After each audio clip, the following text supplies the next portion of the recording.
questions. Learning on social media. This is about putting boundaries that parents can use. We should be helping parents, and that's about making sure that this ban on under 16s is about giving parents a tool to make sure that they're the ones that influence the outcome of their children, not a social media influencer, and that they have that protection from the federal government. Now, in terms of juveniles undertaking criminal acts, in my home state, adult crime, adult time has been introduced. And we've got to a point in society where I get that all the criminologists and everybody's telling us about civil rights. Well, we've hit a tipping point where the civil rights of an individual needs to be put aside for the civil rights of the community.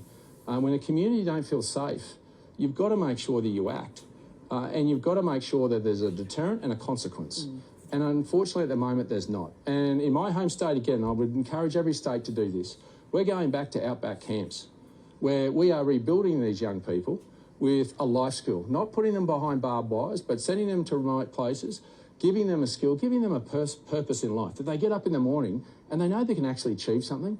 And it was ripped away because of the gratuitous advice of criminologists. And what we've done is just put them all into detention centres. And if you talk to police, they'll tell you all we're getting is better criminals. What we need to do is give them a purpose in life and a worth. Know that they are valued, that they can contribute to our society, because we're going to invest in their skills and take them away and put them in an environment where they can be a better human being and come back to society without society worried about them. That's what every government should aim to do, and you should have the courage to say you've got it wrong.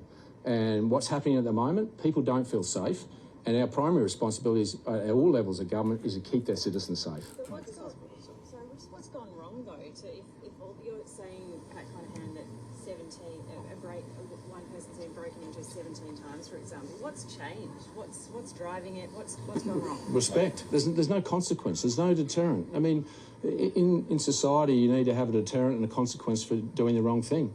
And no one fears. I've got the same problem in Gundawindi. I've got the same problem where the police will tell you, we'll clean it up for 3 months, they go away to detention, they come back better criminals. They don't fear detention, they don't see it as anything to be worried about, and what you've got to do is change up that deterrent and that consequence. And it's not just about a boot camp, it's actually about rebuilding these people as human beings, these young people that do have a worth. They've never been given it because of the social structure around them, their home structure around them, and what we got to do is rebuild that. And sometimes that's about doing something different than sending them in behind barbed wire, but sending them out and showing these young people that they are worthy. In fact, the one out at West of Longreach, it had a 94% success rate. They were great young human beings that came out of that, and they're contributing right across Queensland now because someone made an investment of doing something different, showing them that they actually did have value. And that's something that I think is money well spent. It might be a bit more expensive, but it's money well spent. Okay, so do you want any more questions? We might get the mayor just to talk. Yeah, Steve. Yeah, sure. Great television. I'm looking at the green hat, right? And if you could introduce yourself. Steve Allen, Mayor of Bellingen Shire. Steve, so what will this mean, this funding of phase 3 of the coastal sewerage works, in terms of numbers of homes and serviced? So the Surrey Coastal Villages project is the largest and most important project that Bellingen Shire Council's undertaken. And, we're well underway with stage 1, which was the upgrade to Urunga sewage treatment plant. And we've begun stage 2, which is to connect Milestone to that system.